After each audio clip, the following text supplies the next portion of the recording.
अस्सलाम वालेकुम, कैसे हैं आप सब लोग। Welcome to another vlog. आज का व्लॉग जो होगा वो इन्फॉर्मेटिव व्लॉग होगा, इसलिए मैंने सोचा कि मैं आराम से बैठ के आप लोगों को ना सारी डिटेल बताती हूँ अबाउट माय एडमिशन, मैं कैसे यूके आई और कौन सा वीज़ा टाइप है मेरा, और ये सब चीज़ें। नदीम और मीर हादी किस तरह आए हैं मेरे साथ। तो ये पीछे जो है अभी मैंने मीर हादी के कपड़े धोए हैं, तो ये आ रहे हैं, तो इस बैकग्राउंड को जो है वो आप अवॉइड करें। बाकी स्टार्ट करते हैं हम अपने फर्स्ट कमेंट से, जो कि था कि मेरी प्रीवियस डिग्री कौन सी है। तो मैंने जो है वो किया हुआ है MBA मीरपुर यूनिवर्सिटी से। मैंने अपना MBA किया था 2021 में। उसके बाद आई गॉट मैरिड। उसके बाद फिर हम लोगों ने प्लान किया कि चलो अप्लाई कर देते हैं। हमारा कोई प्लान नहीं था कि हमने अब्रॉड आना है या हमने स्टडी करनी है। बस मैंने अप्लाई कर दिया और मुझे था कि नहीं होगा, बट हो गया।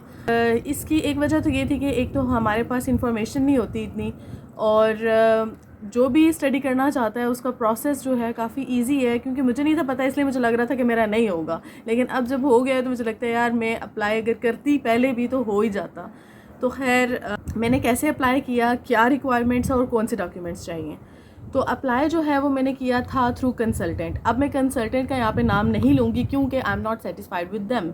तो इस वजह से आप जो है अगर तो ख़ुद करते हैं तो वो वेल एंड गुड है। अगर आप किसी कंसल्टेंट के पास जाते हैं तो फिर देख के जाइएगा कि जो है उसकी रेपुटेशन क्या है, कितने जो है वो वीज़े हो चुके हैं उनके।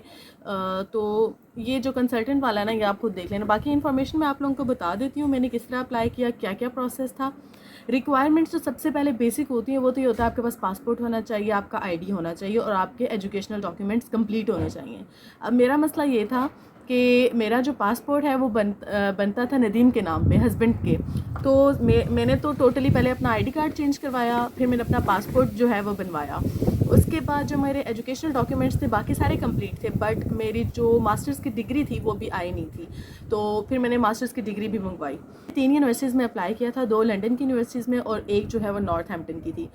तो इन तीनों में से मुझे ऑफ़र लेटर आ गया। अब मेरा नेक्स्ट स्टेप था कि मैं इसमें से कौन सी चूज़ करूं।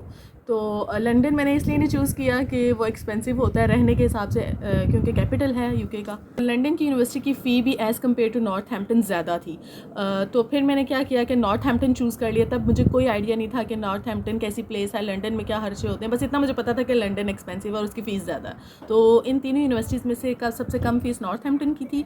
और चूँकि ये लंदन नहीं था तो मेरा था आइडिया कि मुझे था कि ये रहने में भी ना अकोमोडेशन भी इजी होगी, less as compare to London less expensive होगी। तो फिर मैंने नॉर्थहैम्पटन की यूनिवर्सिटी को चूज़ कर लिया। ऑफ़र लेटर आ गया था। उसके बाद जब मैंने अनकंडीशनल ऑफ़र के लिए अप्लाई किया, उसमें ये था कि आपके सारे एजुकेशनल डॉक्यूमेंट्स होने चाहिए और आपके इंग्लिश का टेस्ट यानी कि IELTS आपका रिक्वायर्ड था। जब मैंने अप्लाई किया था अनकंडीशनल के लिए, तब जो है IELTS के अलावा बाकी इंग्लिश टेस्ट भी जो हैं वो चलते थे। जैसे कि मैंने किया था, क्या किया था मैंने, पहले मैंने किया था PTE किया था। तो उसमें मैं रह गई क्योंकि मुझे नहीं पता, वो ऑनलाइन होता है कंप्यूटर पे आपका और माइक में आपको बोलना होता है। शायद मैं प्रॉपर बोली नहीं, या माइक सेट नहीं था, या मैं ज़्यादा माइक के करीब से बोली हूँ। उसमें काफ़ी सारी चीज़ें होती हैं। वो अगर कोई चाहता है ना कि PTE के बारे में डिटेल वीडियो बनाए तो मैं बाद में बना दूँगी कि मेरा PTE का एग्ज़ाम किस तरह का होता है, क्या सिस्टम होता है और किस तरह हम बोलते हैं, उस कंप्यूटर टेस्ट होता है कितने टाइम का होता है, तो वो मैं अलग से वीडियो बना दूँगी। खैर PTE मैंने एक दफ़ा किया, उसमें मैं रह गई, बहुत कम नंबर आए। दूसरी दफ़ा मैंने अप्लाई किया, सिर्फ 1 मार्क की वजह से मैं रह गई, क्योंकि यूनिवर्सिटी ने कंडीशन चेंज कर दी थी कि अब आपके इतने स्कोर होना चाहिए। तो चूँकि स्कोर इंक्रीज़ हो गया था तो फिर दोबारा मेरा इंग्लिश टेस्ट रह गया। फिर मैंने सोचा नहीं, अब यार PTE को छोड़ दो, अब करते हैं IELTS। तो IELTS मैंने किया, उसमें मुझे चाहिए थे 6.5 बैंड्स मिनिमम। तो थैंक गॉड कि एक ही दफ़ा IELTS मैंने जो है वो एग्ज़ाम दिया और मैं पास होगी। तो ये था मेरा इंग्लिश टेस्ट की जर्नी कि मैंने किस तरह 3 दफ़ा मैंने इंग्लिश टेस्ट दिया। और सबसे ज़्यादा मुझे ये था कि यार इंग्लिश टेस्ट तो मैं कर ही लूँगी, और उसमें ही मैं सबसे ज़्यादा फंसी हूँ। तो खैर इंग्लिश टेस्ट देने के बाद फिर मैंने अपने अपने एजुकेशनल डॉक्यूमेंट्स, तब तक मेरी डिग्री भी आ गई थी, एजुकेशनल डॉक्यूमेंट्स सारे कंप्लीट, IELTS का टेस्ट, और उसके बाद फ़ी मेरी जो थी वो थी 15,000 पाउंड्स, और मुझे उस पर डिस्काउंट मिला था 4,500 पाउंड्स का। तो रिमेनिंग फ़ी मेरी फिर बचती थी 10,500। जिसमें से हमने हाफ़ जो फ़ी है वो इनिशियल डिपॉज़िट हम जमा करवाते हैं, यानी हम आधी फ़ीस जमा करवाते हैं पहले, यानी 5000 करवाते हैं। अब डिपेंड करता है किसको, किसी की 15,000 में से 14,000 होती है डिस्काउंट के बाद। ये डिपेंड करता है आपकी प्रीवियस डिग्री पे कि आपकी प्रीवियस डिग्री में आपका क्या ग्रेड था। तो चूँकि मेरी MBA में ग्रेड अच्छा था तो इस वजह से मुझे 4500 जो है वो स्कॉलरशिप मिल गई थी। तो फ़ीस जो है वो मेरी एज़ कम्पेयर्ड, अब मैं आके देखती हूँ ना बाकी स्टूडेंट्स के, तो मेरी फ़ीस काफ़ी कम थी बाकी सब स्टूडेंट्स की निस्बत। तो 5,000 पाउंड्स इनिशियल डिपॉज़िट, आइल्स का टेस्ट कंप्लीट जो भी आपकी यूनिवर्सिटी की रिक्वायरमेंट है, यानी 6.5, किसी का 5 बैंड्स होता है, किसी का 5.5 बैंड होता है, तो डिपेंड करता है आपके कोर्स पे, आपकी यूनिवर्सिटी पे।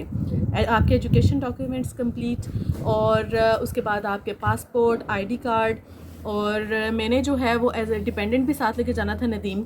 जब मैंने अप्लाई किया था तब मीर हादी नहीं था डिपेंडेंट के लिए।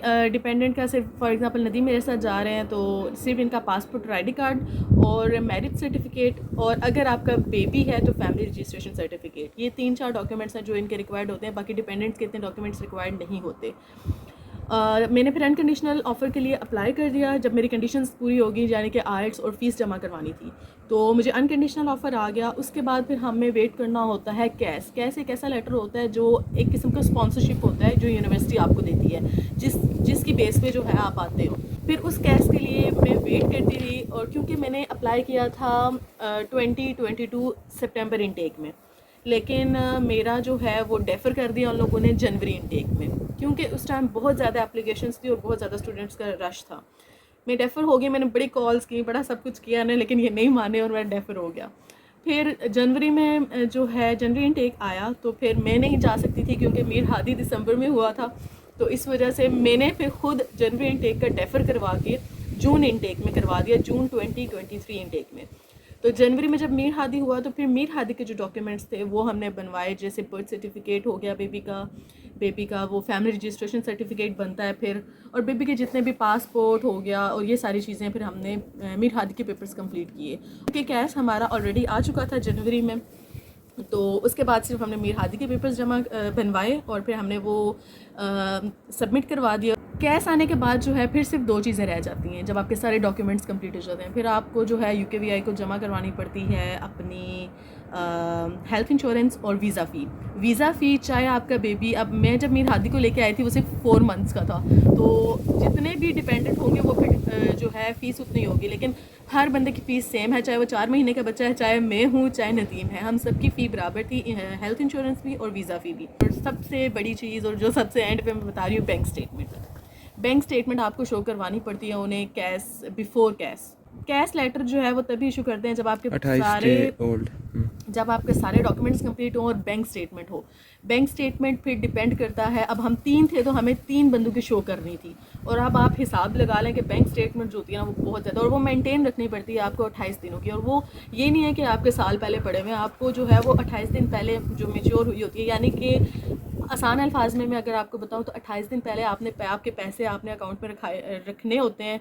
क्योंकि मैं अप्लाई कर रही थी तो मेरे नाम पे मेरा बैंक अकाउंट था, उसमें मैंने अपने पैसे रखवाए थे 28 दिन पहले।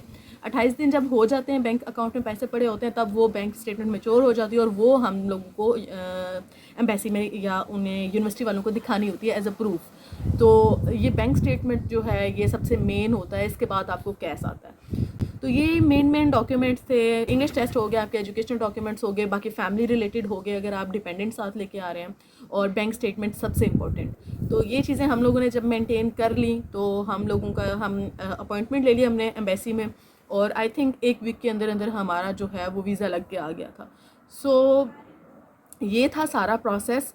और अब मैं बताती हूँ कि मेरी यहाँ पे मैंने यूनिवर्सिटी ऑफ नॉर्थहैम्पटन में मैंने एडमिशन लिया, और मैं अभी कर रही हूँ MSc प्रोजेक्ट मैनेजमेंट, और मेरा इनटेक जो है वो मई इनटेक यानी जून इनटेक है 2023।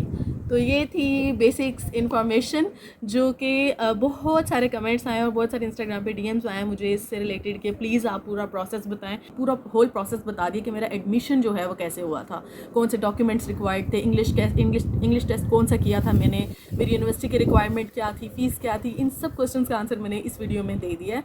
तो अब अगर कोई क्वेश्चन या कोई चीज़ मेरे से रह गई है तो प्लीज़ आप लोग कमेंट करके पूछिएगा मुझसे।